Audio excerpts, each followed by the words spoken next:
order.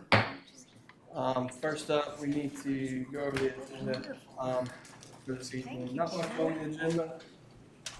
So if there's no need for any amendments, I'll seek a motion for approval. So moved, Chairman. All those in favor? Aye. None opposed. Going on down to our work session minutes from July 11th and our regular meeting agenda or minutes from July 18th. If there's no need for any changes, I'll seek a motion for approval of both sets of minutes. Motion to approve the minutes. And Second. Second. all those in favor say aye. Aye. Aye. Opposed? Motion carries. Going on down to administrative reports, this past week I attended the Southwestern Commission Gala with many other regional, local elected officials and obviously Southwestern Commission staff. It was a good event. It's held in Jackson County, which is always a positive. Good turnout and wonderful weather. And was able to meet a lot of people from around the area. It was really a good event. So, are there any other reports from other commissioners? No reports now, sir. Moving on. Mr. Striblin or Todd, do you have any? And none for me tonight, Okay. Mr. Chairman. Moving on to, No, sir. moving on to county manager report. I have no report, Mr. Chairman. I did not get to sign that for public comment. Great. We'll go ahead and start with public comment, and we'll try and limit our time to about 3 to 5 minutes per person, please. Starting out with Ms. Cole Smith. The subject is going to be mental health. Ms. Smith? Hi. I always get a little nervous with these things. This is just a longer version of the letter and a copy of who I am. Perfect. There you go. I can email it to the other two. Okay.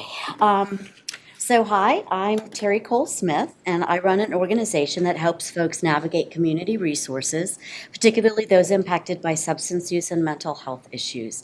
I'm also a guardian ad litem, as well as a member of Compassion Jackson Coalition. I'm here because Help Silva put out a call for people to weigh in on the mental health center that Representative Mike Clampett is proposing be created in Jackson County. I watched the July 11th Commissioners meeting where the mental health center was discussed, and I understand your need for much more information. Like you, I have quite a few questions. And on the longer letter I gave you, I've listed my questions, but I won't talk about them today.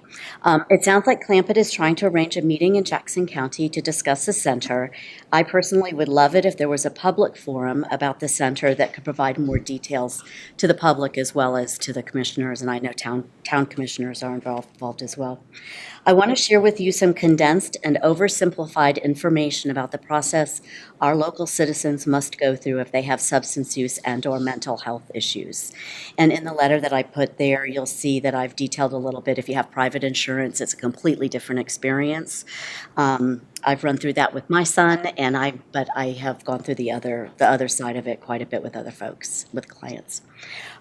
Balsam Center in Haywood County is the closest facility for those who are underinsured or not insured. It's run by the underfunded and understaffed Appalachian Community Services. They've been cut quite a bit in the last few years. This center provides two overall services, a residential detox-only facility, and on the other side is a mental health clinic. And I'm going to speak to the detox portion. Detox is just the first step toward recovery, and detox usually takes 5 to 7 days depending on the substance. To get in, one must call an Appalachian crisis number that's listed on their website, or you can walk in. Though the door has no buzzer, no front staff that can see someone at the door, and one must actually have a mobile phone in hand to call that same crisis number once at the door to get let in, and that's even if you've already contacted them and you're expected. An assessment will be taken, maybe that day and maybe not. Maybe they will have beds for detox right away, and maybe they won't. This is critical because the window when someone has decided to detox can be a really small one. Once admitted, you see a clinician, there are some group sessions, and you get medications that help you detox without getting too sick or getting too ill.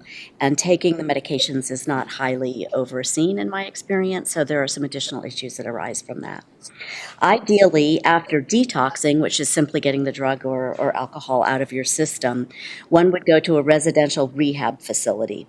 Beds are often scarce at rehab, and I'm talking again about underinsured or uninsured. And I know of at least one case where someone discharged from Balsam waiting for a bed in Black Mountain died of an overdose waiting for that bed.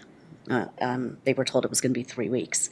And just to note, an opioid overdose is around 40% more likely after detoxing, even if the person uses much less than they were using prior. And they typically, if they're going to go back, they don't want to, and they do it anyway, and they try to use a lot less. And it just, it's problematic.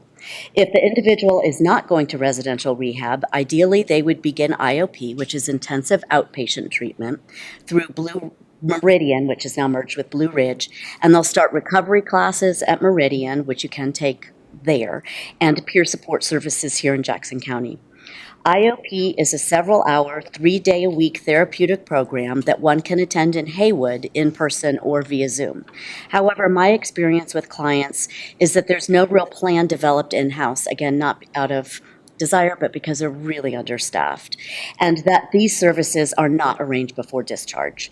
The last person I worked with waited over a week to be able to start, I think it was 10 days, and was only able to get the link and speak with someone about aftercare because both myself and my client persistently called every day leaving messages, which is what you typically have to do because they're not staffed to answer phone calls.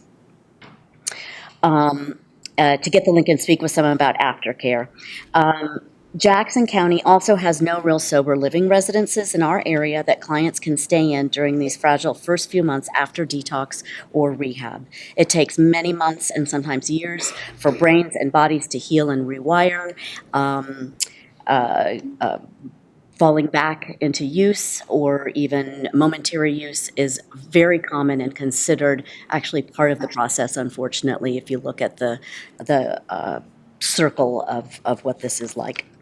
Because the system here is so difficult to access and because there are not adequate rehab or recovery services for folks after detox, this process often becomes a revolving door for folks who don't have adequate support, means, transportation, housing to return to, etc., to help them stabilize during recovery. That's really the most important time period, and it can be a long time. We desperately need to discuss setting up actually recovery services west of Asheville. And this is a regional problem.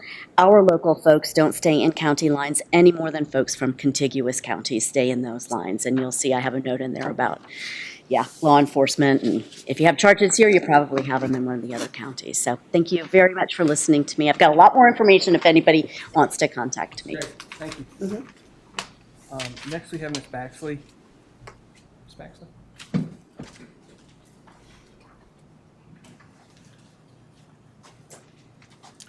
Thank you for letting me speak. I worked at Harris Regional Hospital for decades, and during that time, I saw so many people come in admitted to acute care who had mental health issues, whether they were substance abuse or otherwise. They really didn't need acute care. They needed residential care in a mental health facility, but there were no mental health facilities available.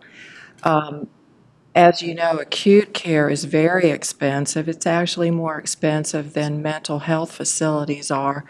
So from a standpoint of finance, it's not the way to go. And mental health care is a very specialized care. It would have been more appropriate for them. And this has been going on for, forever.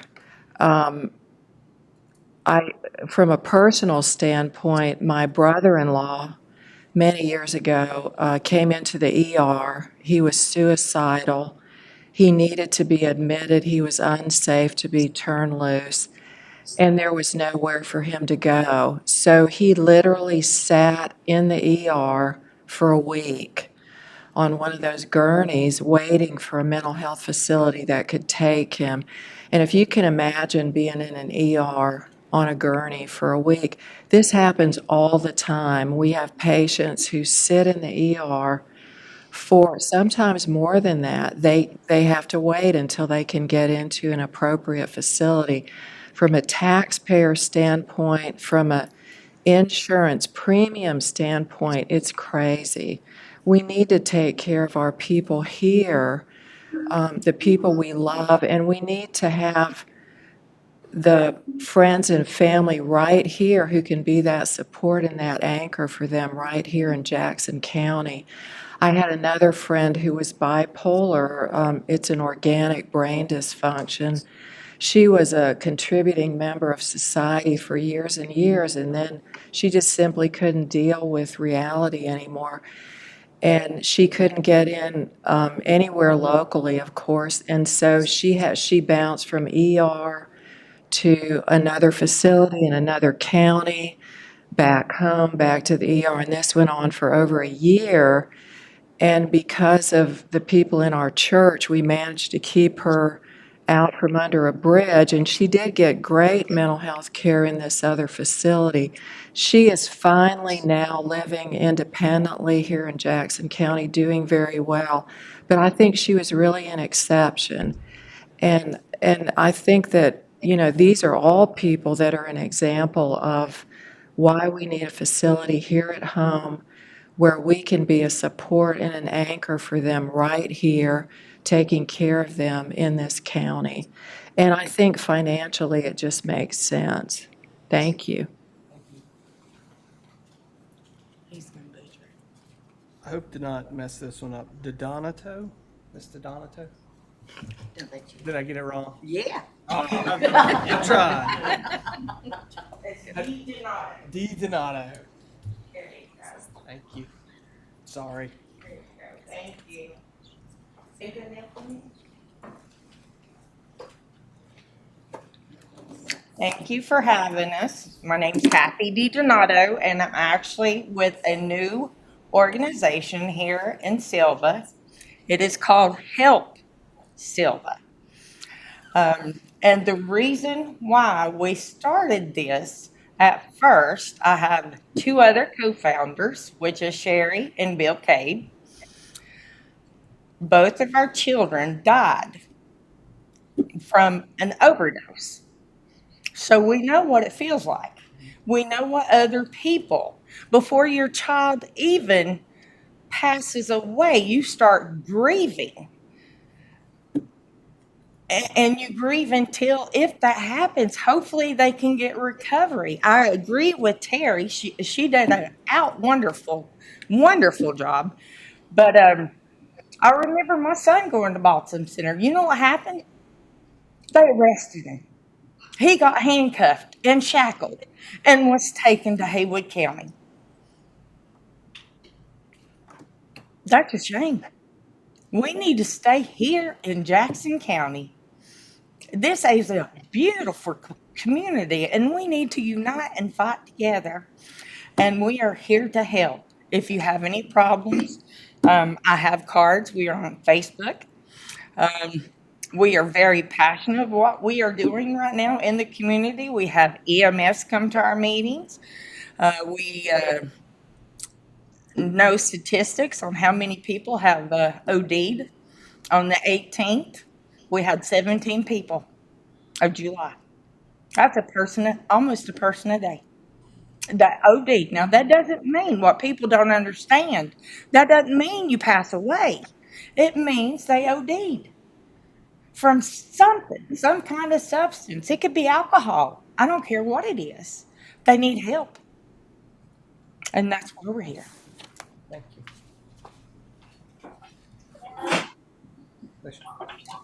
Miss Fitzpatrick.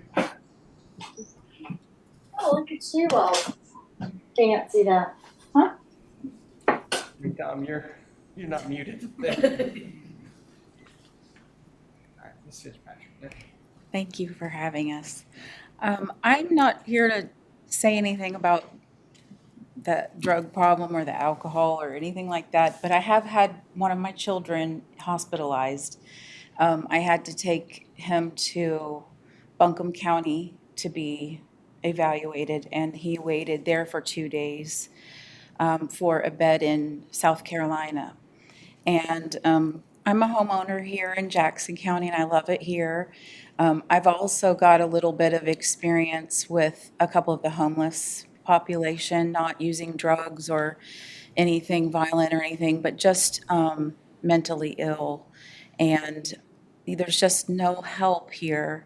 And it's heartbreaking. I have a hard time sleeping sometimes, wondering how they're doing. And she's not well enough for me to offer my home to, or else I would. And so I would really hope that you guys would consider getting the information and having a place here. And I'd also offer my own personal support as well. Thank you.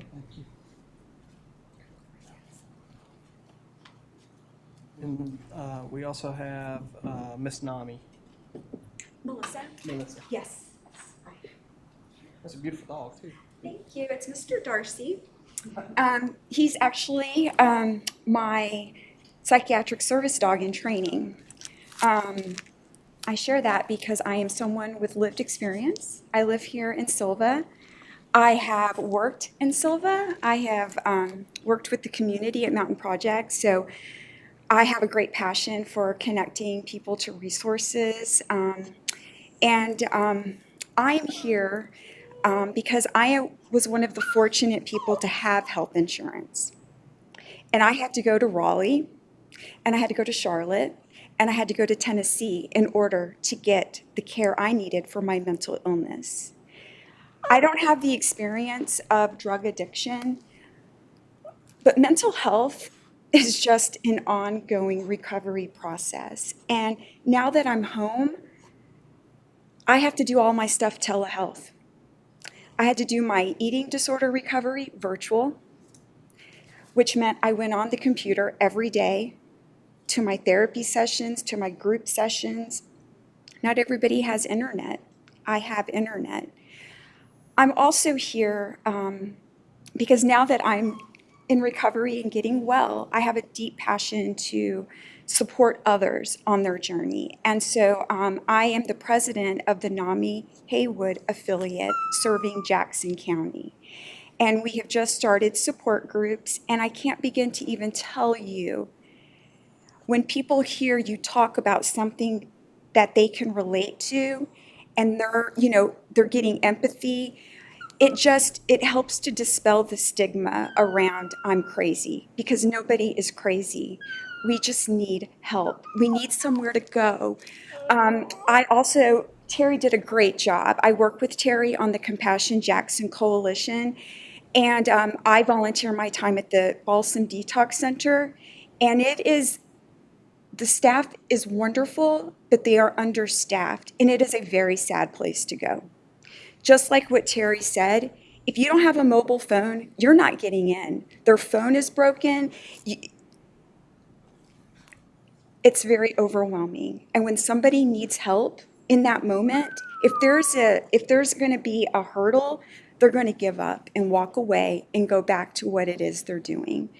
And so yeah, I didn't have a typed out thing, but I just want to be here because I want to learn more, and I want to see how I can help with the understanding that we do need a facility here in Jackson County. So, thank you. Thank you all.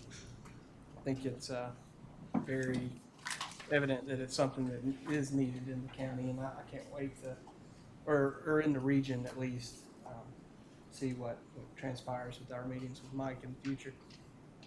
Thank you. Moving on now to our budget ordinance amendment response.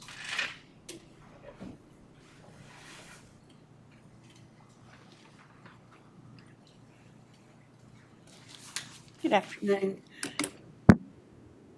This amendment is for the fire tax fund. It's to move the remainder of the fire tax and cashiers from designated for future appropriations to their operations for the current year. That amounts $59,670, and to take $260,000 from the fire tax fund balance and allocate it to the fire department for capital for a substation they're working on. Any questions from the board? Motion to approve the budget ordinance amendment. Second. All those in favor, say aye. Aye. Opposed? Motion carries. Thank you. Any thoughts? Next, we have Hayden Hedberg for our report to citizens. While he's coming up here, I'll go to my manager's letter here, and this is the 5th annual report to the citizens. Annually, I've been attempting to bring in interns to come in, and interns who believe that they want to get into either local government management and/or eventually some type of town or county management. So Mr. Hedberg here, he's working on his Master's of Public Affairs degree from Western Carolina University. And ultimately, as he came in, he basically visited all the departments and operations, and he's here to present his report to the board. Good evening, everybody. I would like to thank all the commissioners and Dawn for letting me have this opportunity. It has been incredibly informative, and I honestly could not imagine a more welcoming county for me to do this. And I would also like to personally thank Carrie Tucker for catching all of my spelling and content mistakes. It was, but I mean, that is just part of it. And everybody else involved in the process, all the department heads, all their wonderfully welcoming staff. I could not have done it without them. And so I would just like to go over some of the aspects of the report that I found inciting and important.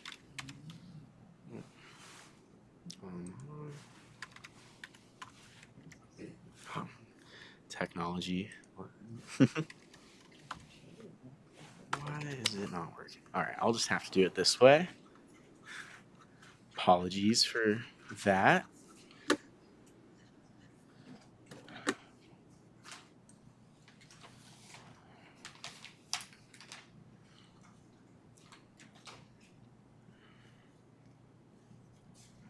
All right.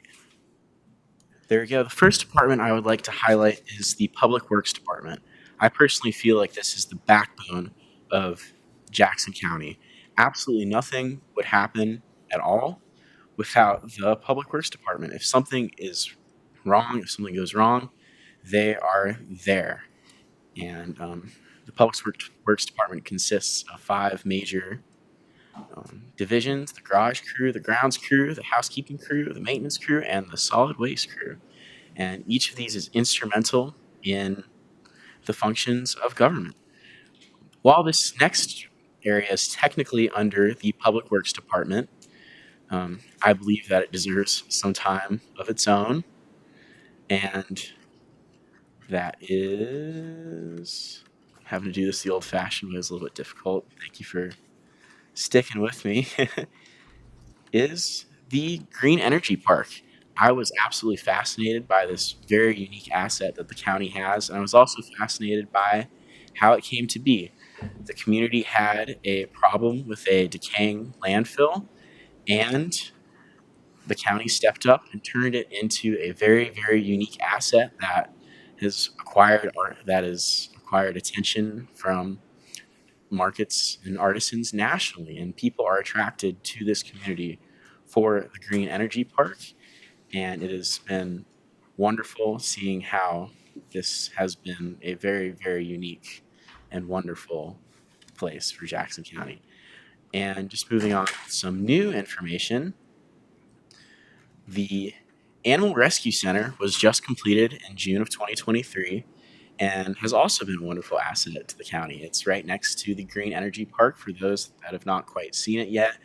And it is very, very welcoming and certainly encourages people going there to adopt in a very great way. And knowing that strays are a health concern, it's the same thing. The county turning a problem into a wonderful, wonderful solution, and I would love to applaud them for that.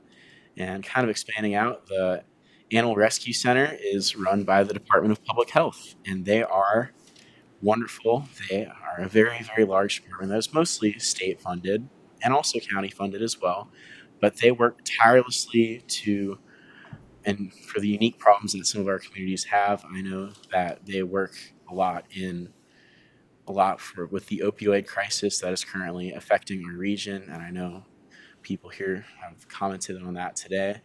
And with many, many partnerships within the community, they are working tirelessly to try to help the public health of the community. And lastly, I know this has been in the works for a while, and it's not necessarily a new thing as I endlessly scroll. Once again, apologies for that.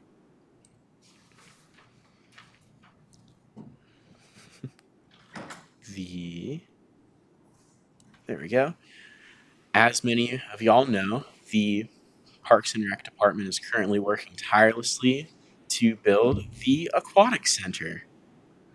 And this is what the Aquatic Center is going to look like when it is complete. And I know last year's report did not have updates on that. So here are some pictures that are showing off the current progress. And while it might not look like much, I've been there myself, and it is unbelievable how much progress they have been making day to day. And I'm very, very proud of Jackson County for being able to do this.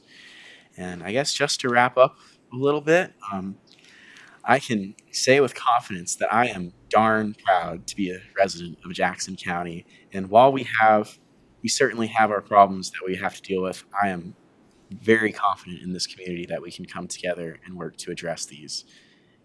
I thank you so much for your time and the opportunity to be able to do this. And I was wondering if y'all had any questions, comments, concerns. Hayden, how long have you been working on this? I started working on this in June. So, just so everyone knows, there's 190, almost 100 pages, 95,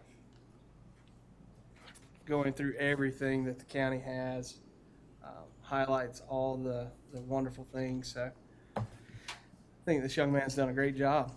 Thank you. I appreciate that. Thank you for putting all this together. Well, I'm not entirely sure yet. There's several opportunities that I'm currently looking at, and I'm really excited. Yeah. And I just thank you so much for your time. And everybody that is either watching, I also want to thank my parents who are probably watching the YouTube live stream right now.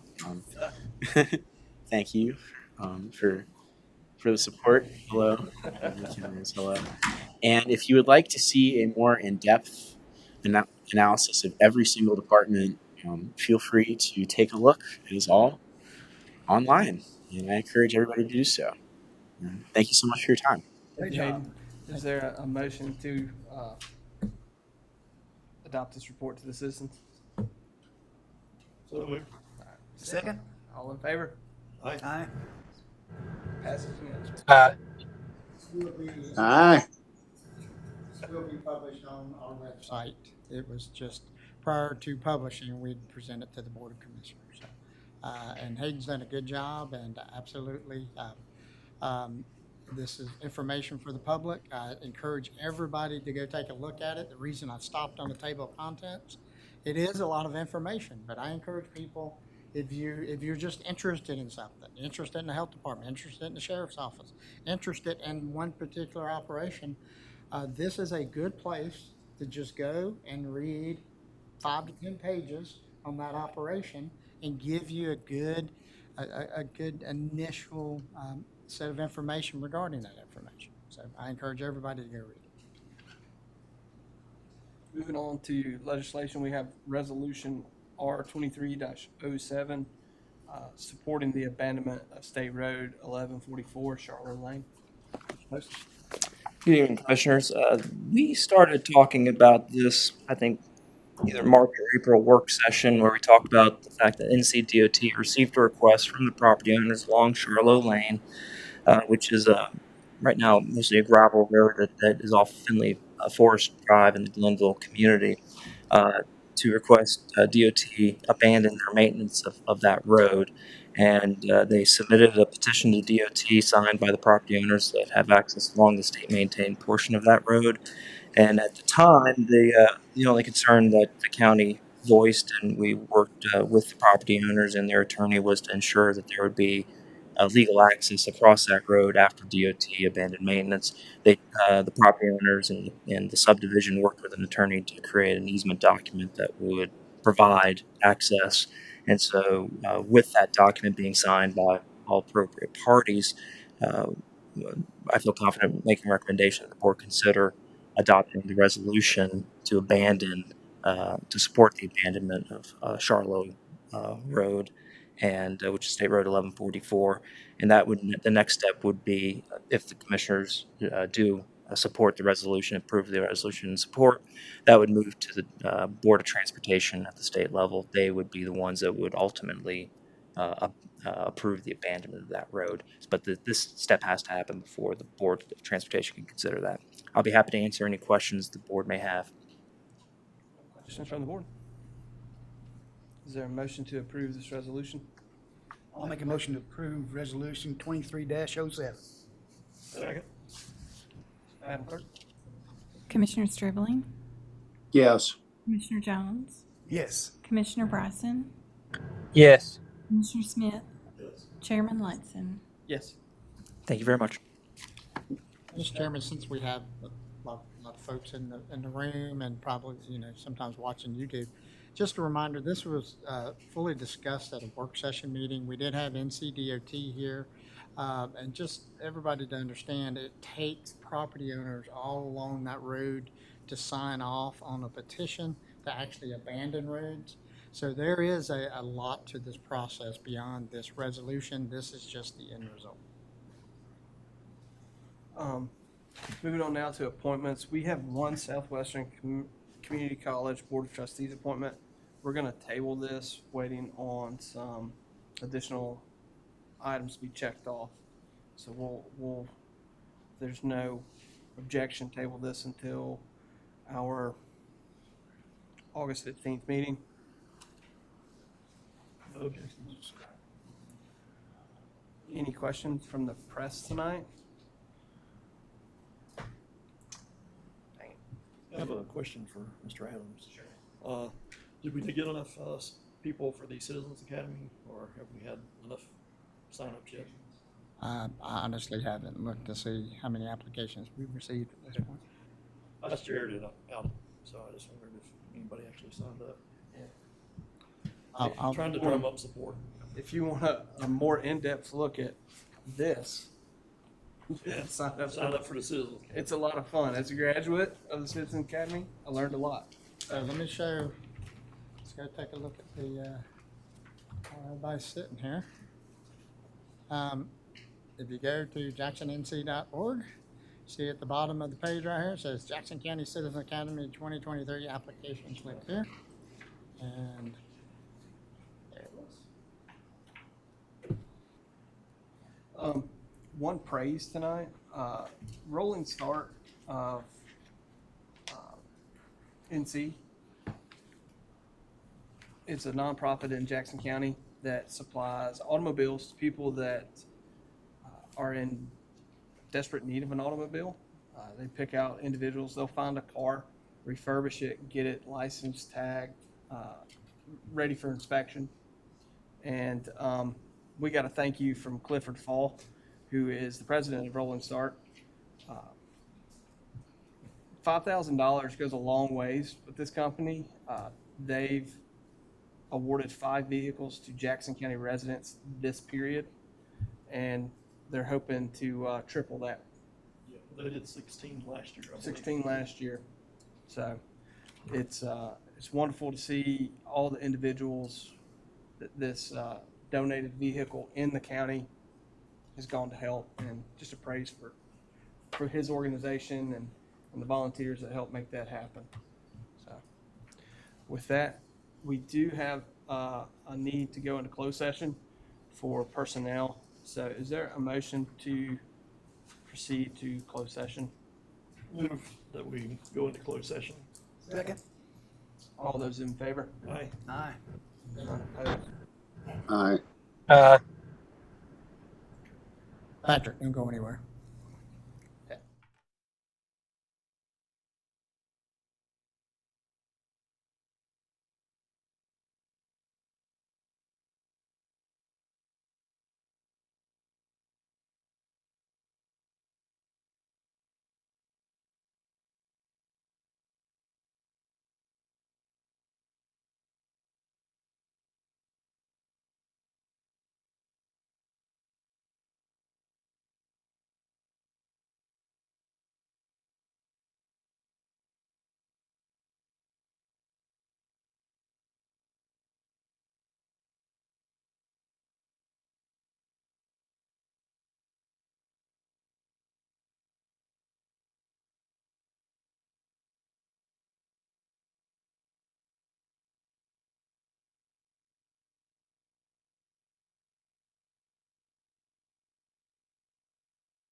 session, there was no action taken. With no further business, we do have our meeting on the 8th at 1 and our regularly scheduled meeting on the 15th at 6:30. Is there a motion for adjournment? So moved. And second?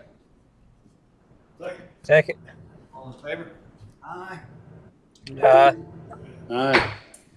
Thank you.